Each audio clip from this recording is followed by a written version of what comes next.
I don't get it. Last week, the main event, the 12-3 match that I ranted about a couple weeks ago, like, I don't get why they did what they did.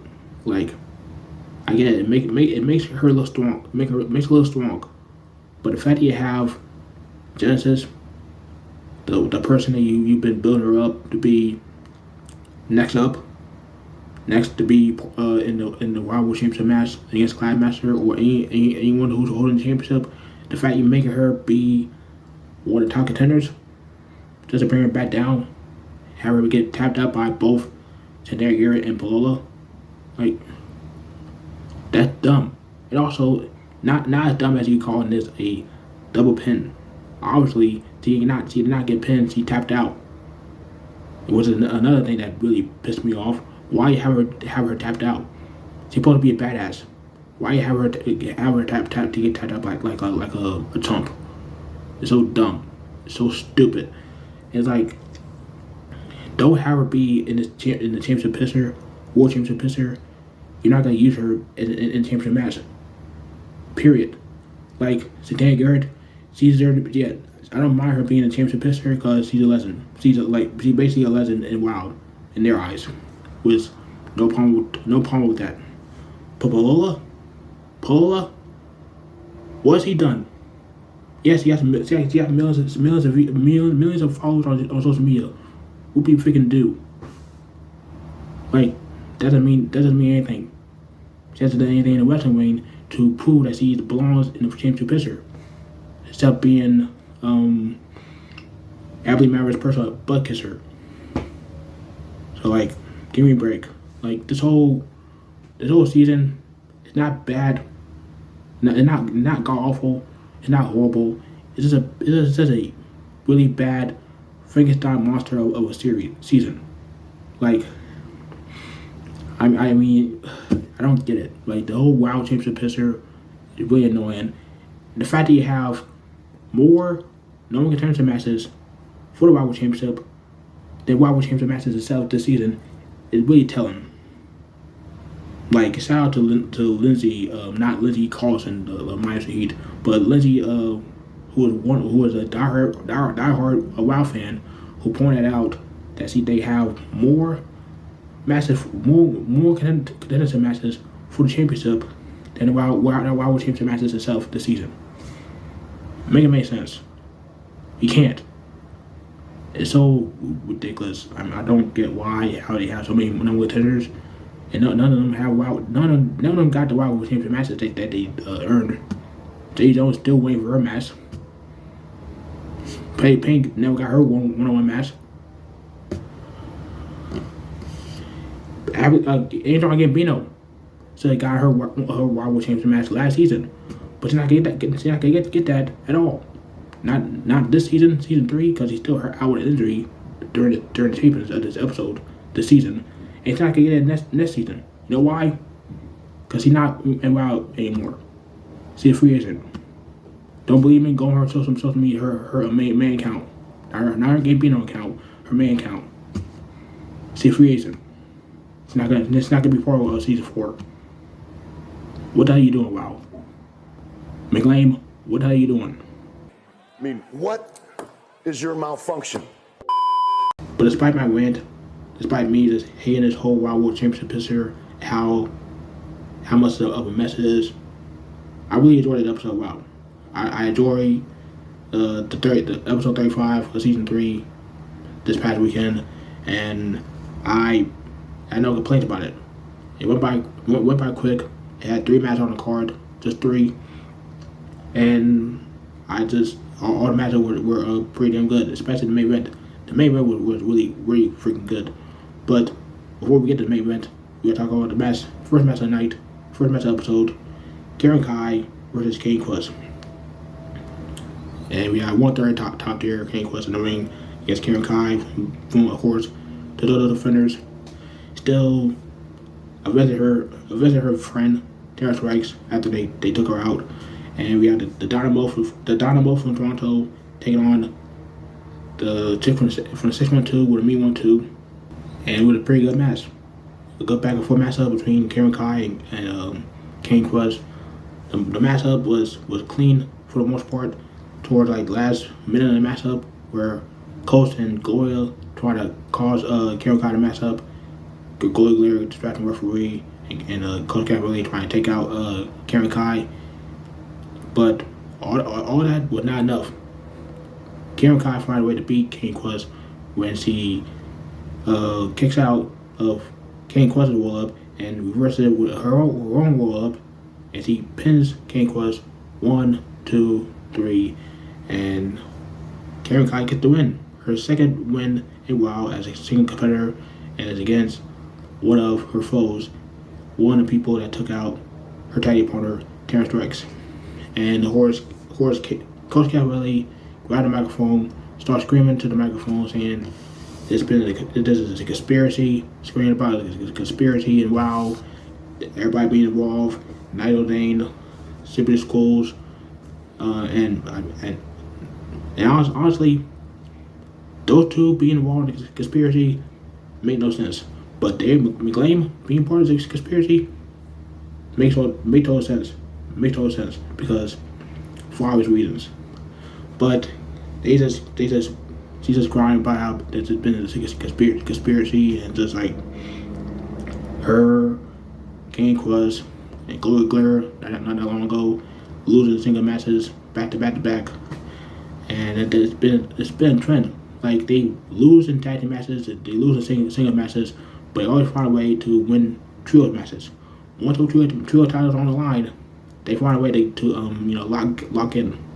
But when it's a singles match or like a 2-on-2 tag team match, nowhere to be found. It's like Jimmy Butler in the playoffs. But I digress about that. Overall, Kai gets the win. She gets a little bit of revenge for a tag team partner, and hopefully this is she's taking a break from the top tier Vortex and going to do the rest of the other heels a while. But I highly doubt it because this whole feud with her and top tier is far from over. I'm pretty sure they're gonna have a tag team match with her and Terror Strikes against 2/3 of top tier whenever she comes back. And when that happens, then when they're done with that feud with top tier, hopefully they're done with top tier for good. Cause I'm just tired of seeing top tier going against the same people every other week. It's getting redundant. Semi-main event, we have Scott Parker taking on one half of the Mighty Mice, one half of Team Sugar was Sugar. And finally, we have the reason why Spice had not been on TV for the last few weeks. Because he's taking a break for a while. As he got not one, but 2 bachelor's degrees. So it's out of Spice for again education. And hopefully we see Sugar and Spice together again at a tag team in one of these days. But all that being said, the matchup, it was short, but it was sweet. No pun intended. It got back and forth chain wrestling between Scott Parker and Sugar started the match, and see what's real about Scott Parker, FKA, Ice Cold. Despite the silly gimmick change, she got better in the ring. Like plain and simple, she got better in the ring, and you can't deny that. But I did like how she had a unique way getting the Boston Crab onto Sugar in the middle of the ring. And while Sugar was struggling to get the ropes, she found a way to counter it by just rolling through and tossing Scott Parker around. But she tried to go for the Boston Crab again, but Sugar found a way to get out of it. She gets to come back in the flying clothesline and a bulldog. Sugar has Scott Parker in the fireman's carry position, but Scott Parker counters it and hits the Skywalker. Stays up old school Savalas from the Seal days, and she gets the win. 1, 2, 3. And Scott Parker, despite not having her tag team partner by her side the last several weeks now, and Sprout Greens, she's still getting wins. She's still getting the job done. And close to a Scott Parker. I mean, I get the gimmick change is silly, but I gotta give a props to Scott Parker, aka FKA Ice Cold, because this gimmick change was needed, and he's doing really good with this gimmick, and I can't hate on it. So, shout out to Scott Parker. And now it's time for the main event. Aussie and Tormenta, High Swag, and Penelope Pink for the Wild Tag Team Championships. And finally, a good freaking main event. After last week's embarrassment, miscarriage of justice for Exile Nation and Genesis and everybody else that has common sense. You already heard my thoughts about that. I'm not gonna go through it anymore, because the more I think about it, more gonna go off. But this matchup was really freaking good. And of course, when you have Aussie and Penelope Pink in the same match, in the same ring, it's just gonna be a banker. I mean, no other way to put it. Like, I would go as far as say that the rivalry between Aussie and Pink are the leader and twist strategies of this wow. I said it. I don't care. I said it. I mean, it's true. Because every time these two wrestle, every time these two have a match, whether that's a singles match or tag team match, they always gotta be a really good matchup between the two, no matter what. And there was no different. I mean, when you add Tormenta and High Swag in the mix, it makes it even better, because it was that good of a matchup. But speaking of match, we have High Swag start out the matchup with Penelope.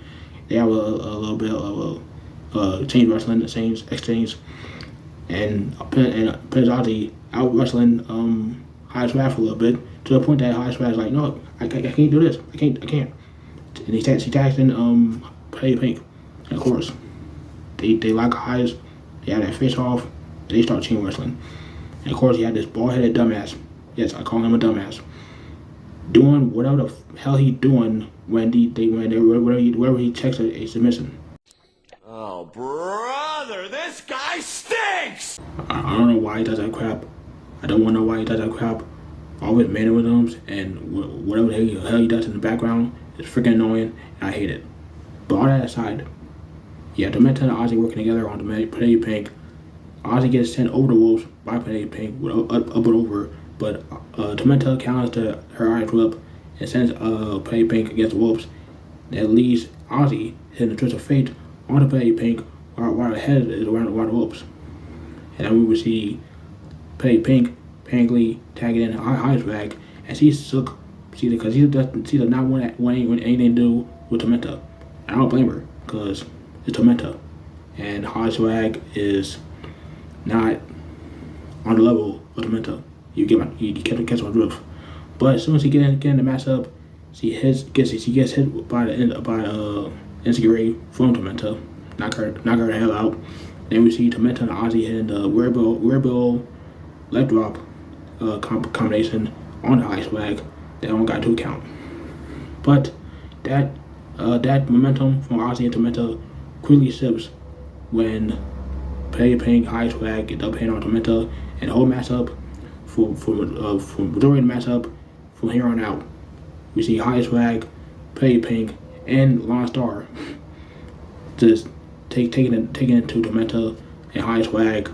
Aussie is trying to get to Tormenta, trying to tell this idiot, the referee, hey, they cheating, they see waking the eyes, they doing all these dirty tactics, do something. And of course, he doesn't do anything. And they just having her way with Tormenta. It's just 3-on-1 assault. So after Penelope Pink hits the back scoop on Tormenta, and High Swag comes in with a hitter with a giant wizard, Tormenta finds a way to get the hot tag to Penelope by hitting High Swag with a nasty lariat while countering her Irish whip, and she literally just twists her inside out. She tags in Aussie, and that's when High Swag tags in Penelope Pink, and they go at it. Clotheslines galore from Penelope, and Penelope Pink counters her attack, and then we see Play Pink with hitting her with a sliding German suplex, and she's on the outside just gloating, just oral farming like she always does. And out of nowhere, Tormenta off the apron hits the cannonball to Play Pink. When she did that, she feared her ankle because he landed her on her ankle when she hit the cannonball, which sucks. But glad she's okay because these were taped in advance. So glad she's okay. It was not serious. But you see, High Swag looking concerned, trying to check out on Play Pink, but she's not paying attention to Penelope in the ring. She gets knocked down on the apron, and then we see Aussie looking at Play Pink and Tormenta, and she says, going for it. She hits the suicide dive, taking out Play Pink, and also taking out Tormenta in the process. And the highest right is like, hey Aussie, I do you want better. So he climbs up the top rope, and she hits the crossbody on the outside, taking out all three women on the outside. And like, holy hell, bodies everywhere, bodies everywhere. It's ridiculous right now. And High Swag, not with any time, she tries to recover, quickly recovers. She drags Aussie back in the ring. She's trying to cover, but she kicks out. And High Swag to try and figure out what to do to take out Aussie and Tormenta. And Aussie, out of nowhere, hits the super kick onto High Swag. She get ready to go on top, and the Aussie splash, but Play Pink hits her with elbow, try to go for the suplex. And High Swag and Tormenta follow suit. You already know what's coming next. That's right, the Tower of Doom. And everybody's down again. Bodies again. But wait a minute. Here comes Maestro Heat, Lori Lindsay. And it's funny because Lone Star and High Swag came out during Sweet match against Aussie and Tormenta. No one contended for the match a few weeks ago. And they caused in the match. Because High Swag trying to have Lori hit Aussie with a sock of wax. And this time around, same thing, but the roles were worse. It's Sweet Heat is out there during Pink and Swag's match against Aussie and Tormenta. And he's just standing there, just plotting, thinking about what he gonna do. Did he cause Aussie and Tormenta in the match because they lost to them in the no one extension match, or did he cause Pink and Swag to tag the titles because they still got that ongoing beef with the Fab Four tag teams? And also High Swag trying to convince Lori and Lindsay that they call themselves fat, like which is ridiculous because they nowhere near fat, respectfully. But anyway, wherever he gets knocked out because of course he gets knocked out. I mean, they made it so obvious. I hate these rep bumps because nowadays they make it so obvious that it's a rep bump. Like, I'm glad he got knocked out because screw him, but they make it so obvious. So wherever he gets knocked out, Tormenta has Play Pink in a 5-minute carry position. Pink raked the eyes of Tormenta. She gotta go for pretty Pink, but Tormenta counters it, hit her elbow on the gut. You see it's the Styles Clash, set in the ring, picture perfect, but there's no referee because he's knocked out. As Pink get knocked out, here comes High Swag, knocking out Tormenta with a sock of wax. High Swag about to hit Aussie with a sock of wax, but Lori comes in and stops her and throws the sock of wax out of the ring. Like, what are you doing? Like High Swag's like, what are you doing? Like, you're not supposed to be here.